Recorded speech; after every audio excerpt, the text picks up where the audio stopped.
Democracy is fundamentally flawed, as we learn once again that if you don't want an answer, don't offer it as an option. So here I am, talking about the Clamavus, the joke character in the Genestealer cult army. Not in a cool, fun way like the Kelamorph, it's a dude from a club who decided to start coming out to the battlefield to play his disc tracks, and not the ones from like Beyond Good and Evil where it's propaganda. And it does that thing. I don't know if I can find the song. I probably can't find the song. Propaganda. That's how the song goes. You'll have to look it up. So I'm preparing for a battle. I just want to make a nice Genestealer cult army list for my opponent that's fun to play against. And in the room next door, the Clamavus appreciators are singing about boots and cats and boots and cats. So why would you even include a Clamavus? He's the cheapest character at 40 points, drawing with the locus. So if you have a spare 40 points and you don't want fight first, explained here, maybe instead just get the Meticulous Planner enhancement. It makes one of the enemy's command point abilities cost an extra command point every time they try and use that stratagem. So that makes it really annoying and difficult for those Infernus Marines that you can now get for free from Games Workshop stores. If you say, I would like to paint a Space Marine, they will give you an Infernus Marine. It stops them firing Overwatch so much.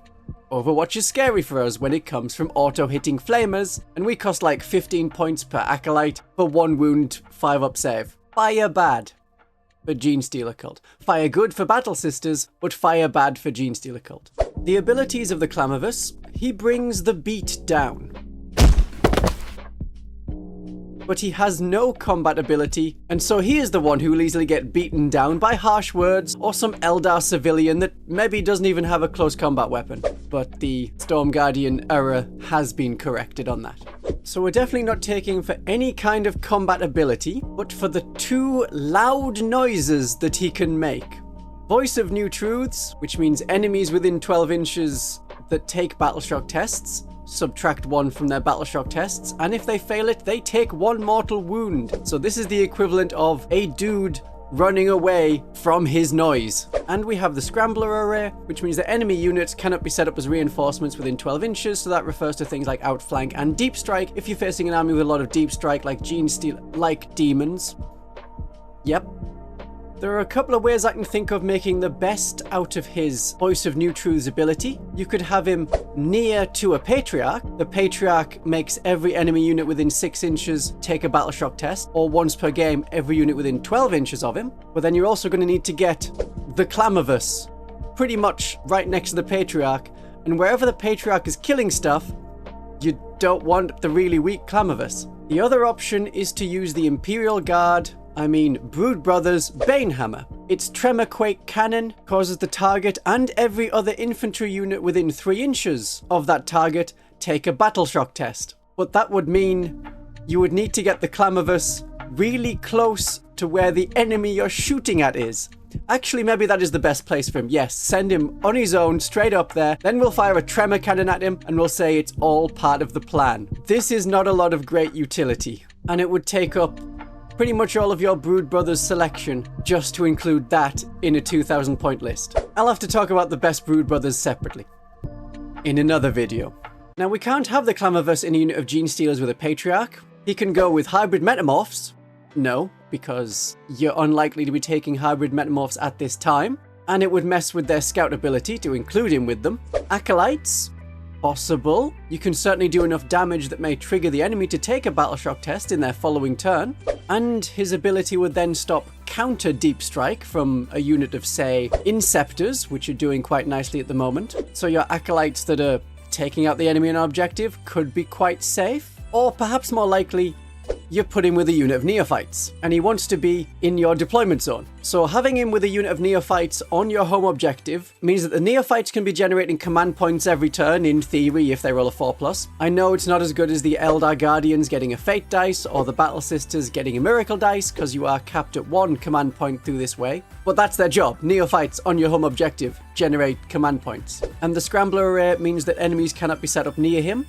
So those neophytes are quite safe from enemy deep strike and outflank, and probably won't be charged because that's more than 12 inches and you can't do anything more than a 12-inch charge. And then the only thing that can really take out those neophytes is long-range indirect firepower, and there has to be enough of that to punch through sufficient neophytes that they aren't going to just keep regenerating enough models that the attacks were basically worthless. I have seen a couple of Clamavi? Sure.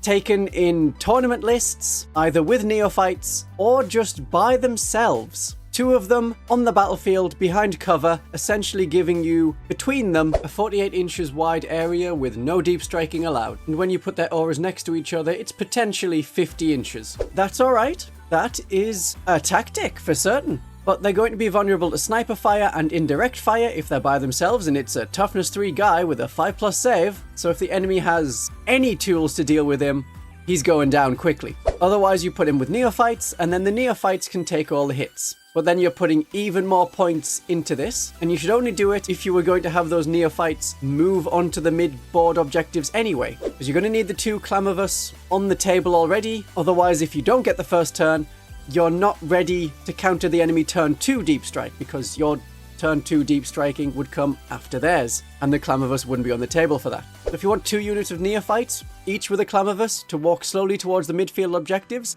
it could work. And I probably have been too quick to discount how good the Clamavus is when I've just been looking at the model. There is some cool artwork of him, but I just keep seeing the alternate build. It looks better, and it also looks like a Thunderbirds villain. So I'm just seeing like a knockoff of one of their characters. What are we going to have next? Some vampire-looking dude who counts index errors? With a companion called Large Avian? And maybe there can be a separate person called Mount Von Mount who loves to mount things. No, maybe not that one. Will I be buying and including a Clamavus in my army? No. Will I be converting one? Also no. It's really not my style. What I prefer to do is have the enemy deep strike, and I already have other units that can counter deep strike that unit. Just an endless chain, but we're Genestealer cult, so we get more deep strikes because we have more units that can deep strike. And I prefer killing units over spending 240 points to walk slowly towards an objective and stop enemies deep striking on top of me, because they can just run at you. Let me know what you think. Will you be including a Clamavus? And if you do, are you going to put the Clamavus with some neophytes or have them by themselves, where they're easy fodder for anything with a gun, because they don't have lone operative? Or will you be including 2 and try and do board denial? I'm open to opinions, but this fellow and his wiki beats will not be entering my army anytime soon. I think you're getting the hang of how this works. I will see you tomorrow for another short or long video. If you can't wait even that long, there is another video here for you, because this Clamavus is an example of how the Genestealer cult can be weird and fun. I will see you soon, my darlings and viewers. Have a great day of 40k.